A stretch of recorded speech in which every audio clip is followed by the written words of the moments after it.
Sharda. I'm from GEMS Model Academy and I'm the Assistant Dean of Studies in the school. Although it's a non-teaching role that I play, but it's a very crucial aspect of curriculum and assessment that I look into. So over to my colleague. My name is Shrikala. Good morning to everyone.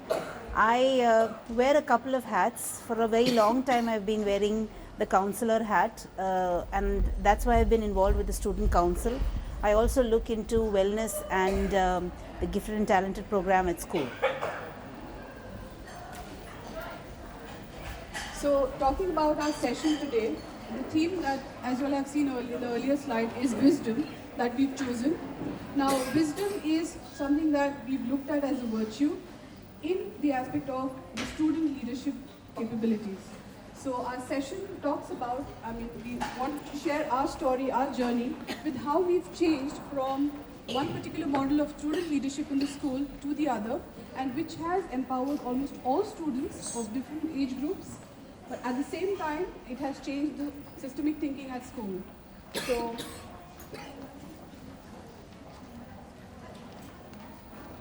before we kind of get on to the what existed before and what changed and what was our story, we just want to leave you all with these few questions. Are leaders born or made? Do we need to start young for leadership capabilities? These are some of the questions that came along our ways as well when we wanted to think about, reflect, and want to review the existing student leadership model at our school.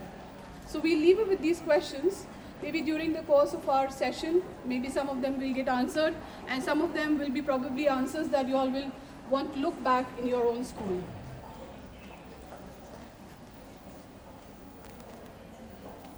The previous model, say around 4 years ago, we had one that looked like a hierarchical model, wherein students were nominating themselves, they were pitching for their campaigns, they were voted by students, but then of all of them, just a few 10% were the leaders in the school. We had a head boy, head girl, house captains, and the prefectorial system, as we call. Now in this, as you see, it was just grade 4 and grade 8 and grade 12 that were involved in the student leadership model. But the students who were the student leaders in grade 4, it was not necessary that they ended up being student leaders by the time they came to grade 12. Something happened along the way, some of them fell out of the way, but in a total just 10% of our student population at the senior grades were student leaders. So those were the questions that we reflected upon and moved on to a new system, but the system came with its own story, which my colleague Shrikala will share with you. Speaking of this, I want to pause here and draw attention back to the virtue that we have. We were assigned to talk about, that is wisdom. And the first part of wisdom, and you'll see this, is the wisdom to seek alternatives and develop leadership capabilities. We consider this a turning point because we had a system that was working well. It was well embedded. We did have leaders. Admittedly, there were a fewer leaders than the others, but it was a working model.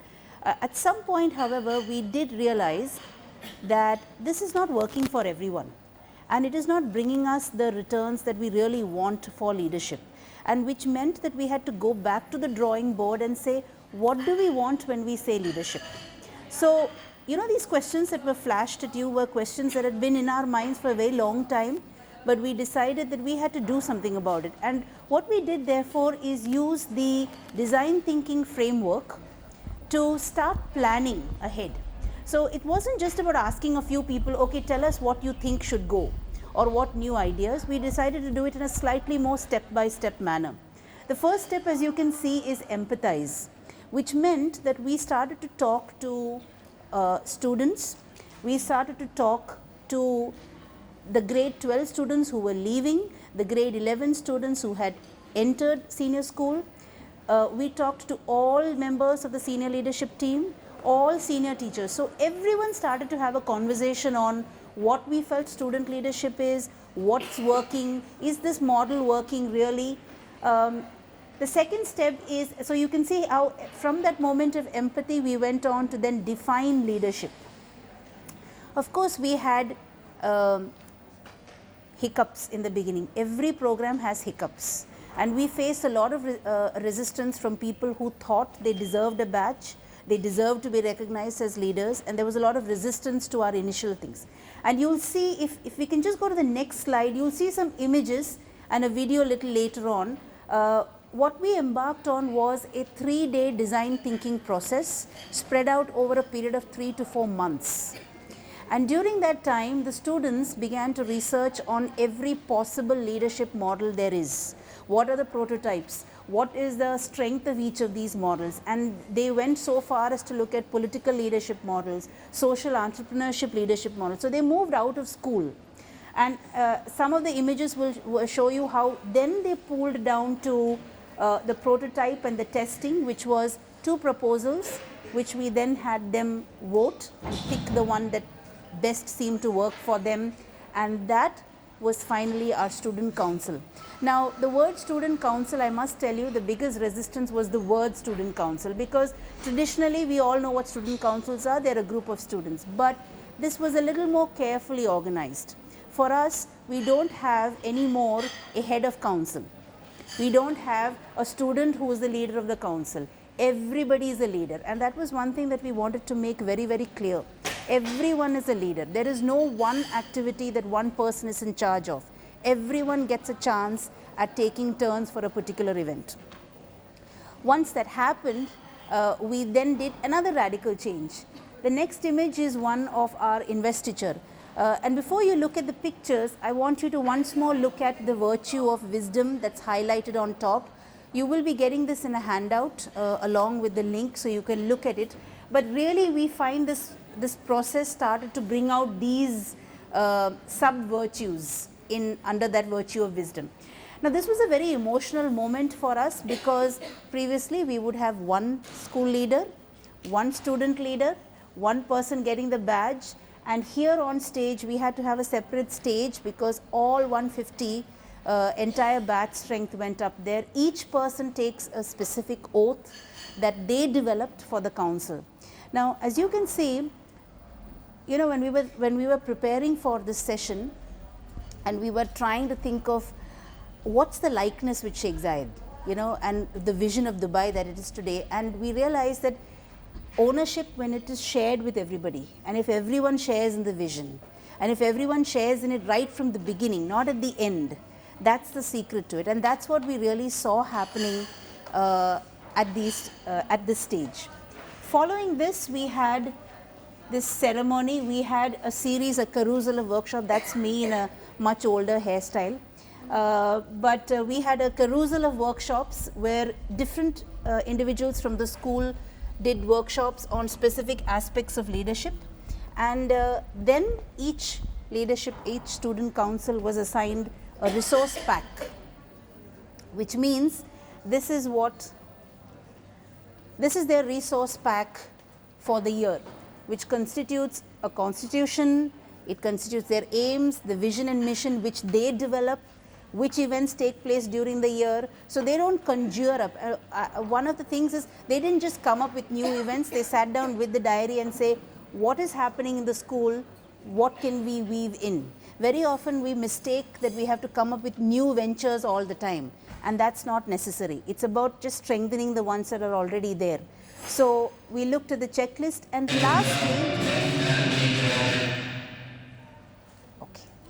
lastly we looked at evaluation and review. Now I want to share with you the next.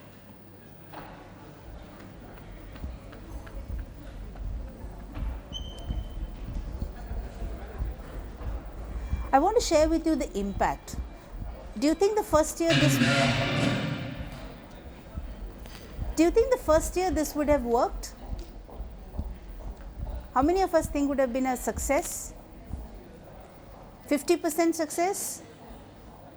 Okay, it was actually a little less than 50% success, because the first time you roll with an idea,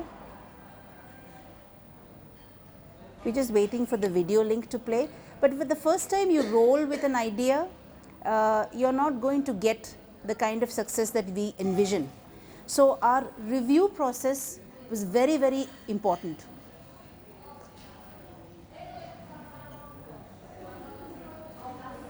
it's not playing.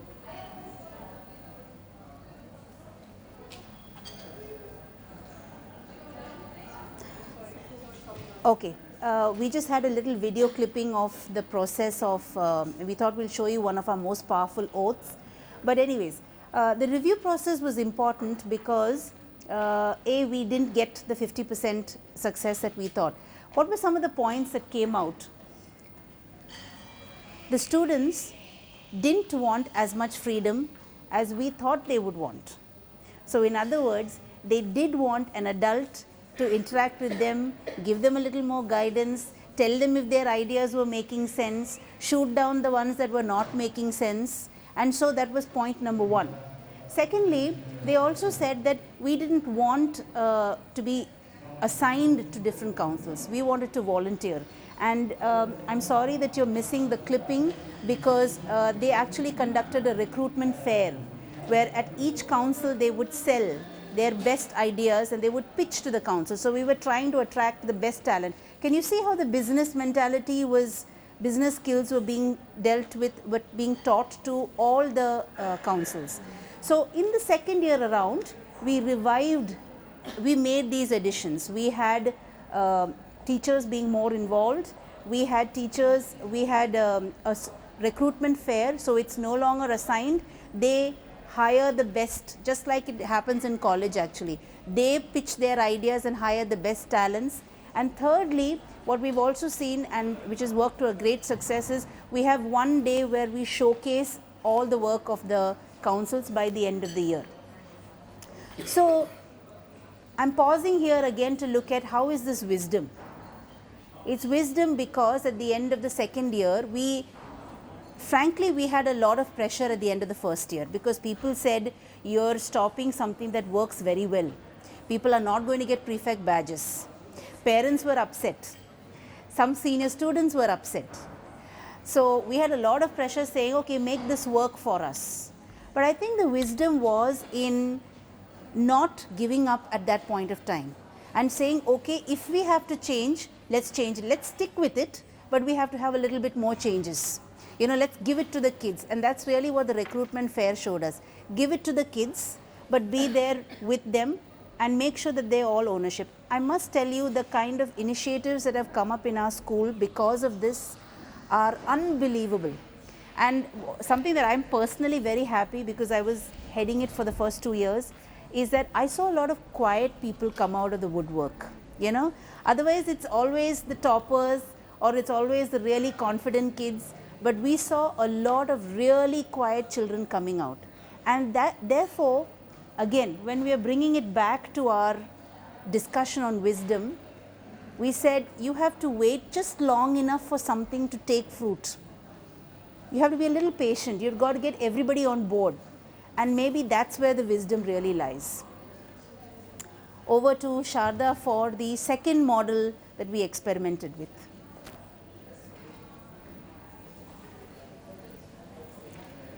Apologies for the technical glitch. Maybe once we are back, we'll be able to show you the video and the power of the wisdom that we applied for the different model of holocratic student leadership. Now, another second type of student leadership, which was like a bifurcation or a kind of byproduct of the council system that we had, was that of the rotational leadership model. Now, to explain this, we have two of our young leaders with us. Please, you can take the center stage. Who will kind of take us through the process that they followed. So would you all please introduce yourselves? My name is Arman. I am in 4th grade. I'm 10 years old. I like acting, photography, and that's it. I am Gopika. I am in 4th grade, and my hobbies are to do explorations of my life. You can keep the mic with you. So can you tell us about your experience of the process of the leadership, the rotational leadership model that was followed in school?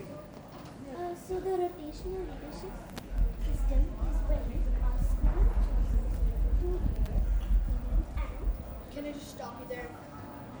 It's not a school that chooses leaders. It's our teachers that nominate leaders, which we students can vote for and see which child could be an asset to our class. and not bring our class down. And let's just say our class is a rocket. We don't want that rocket to go down. We want it to fly up in the sky. So I think it's much better than the old system. Don't you think so, Gopika? Yes, it's way better than the older system. How was the older system, Gopika? Can you tell us about that? They used to have only one leader for the whole academy, which was very exhausting for both the leader and the class. Now, they are giving many opportunities to everyone, and also the shy ones can also interact with others. I feel like it's just an opportunity for people to express themselves, come out of their shell, and just show that, I can be a good leader. It's not just about, I have the badge, I can do whatever I want, I get these privileges. No, it's not about that. It's about you showing that you can be a good leader. Thank you, Gopika. Thank you, everyone. Yeah, you can take your places now. Okay. Matt, I just have a question for you. For me? Yeah, for both of you. Were you ever leaders, and how did you handle that if you were ever leaders? Okay, that's a surprise one. Yes, I was a student leader in my class, as well as a student leader in the Scouts and Guiding campaign in the school as well. As you rightly said, that many years ago, it wasn't the rotational leadership. I was the leader that my class was stuck with for the whole academic year. But yes, definitely they did not get stuck up with me, but I did try to bring in certain practices that a good leader tries to. And maybe I succeeded, maybe not. But now, as of now, my own child, as well as the students at Modern, are getting that kind of opportunity with the new model that's there. So I'm happy about that. Thank you. Thank you, Gopika. Thank you, Arman.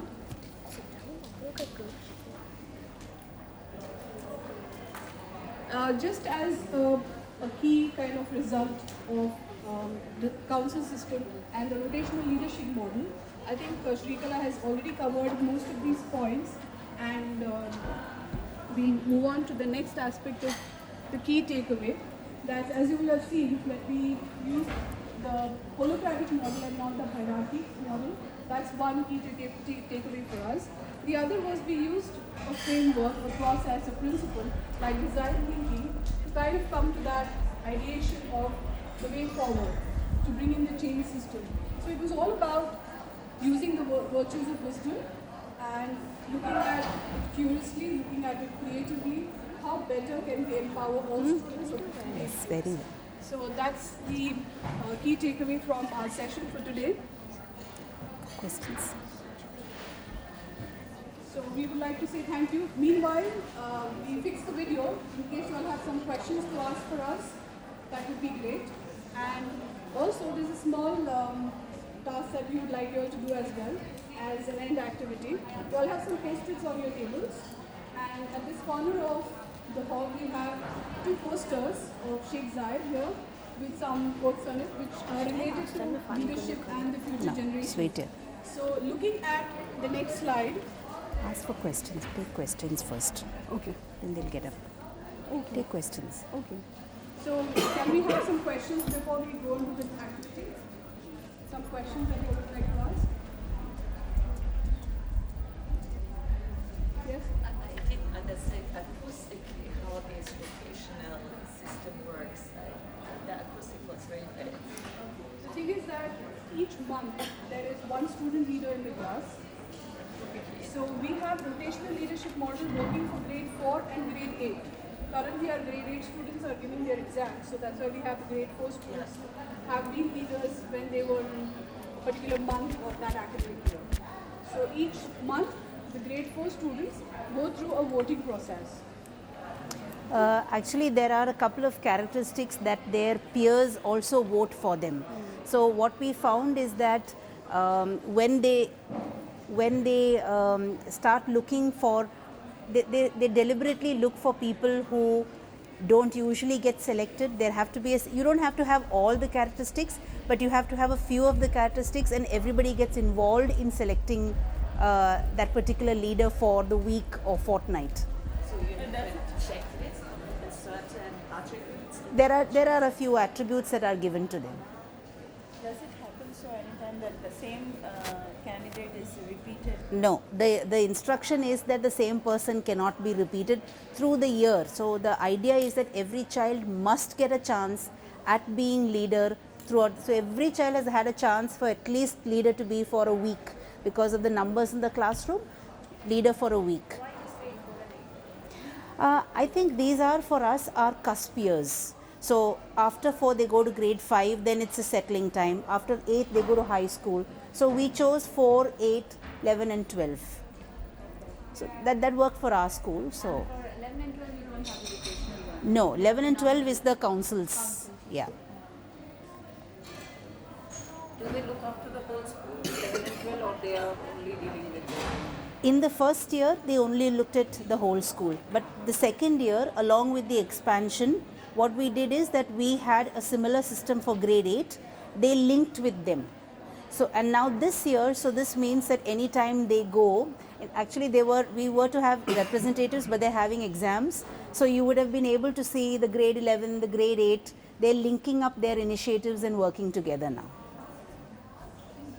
So these initiatives are planned beginning the academic year, or how do you go about it? We take the school calendar, they sit with the diary, they have the term monthly meetings where they make a plan for the term, and then it's up to them how to handle it. Yeah.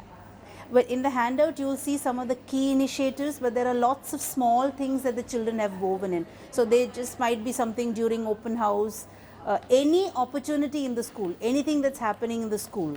And one of the things that the children report saying is that they've learned how to organize events, which is as important for leadership. Grade 4, you must be having about 10 to 11 sections, right? Yeah, In that each and every child is involved. yeah.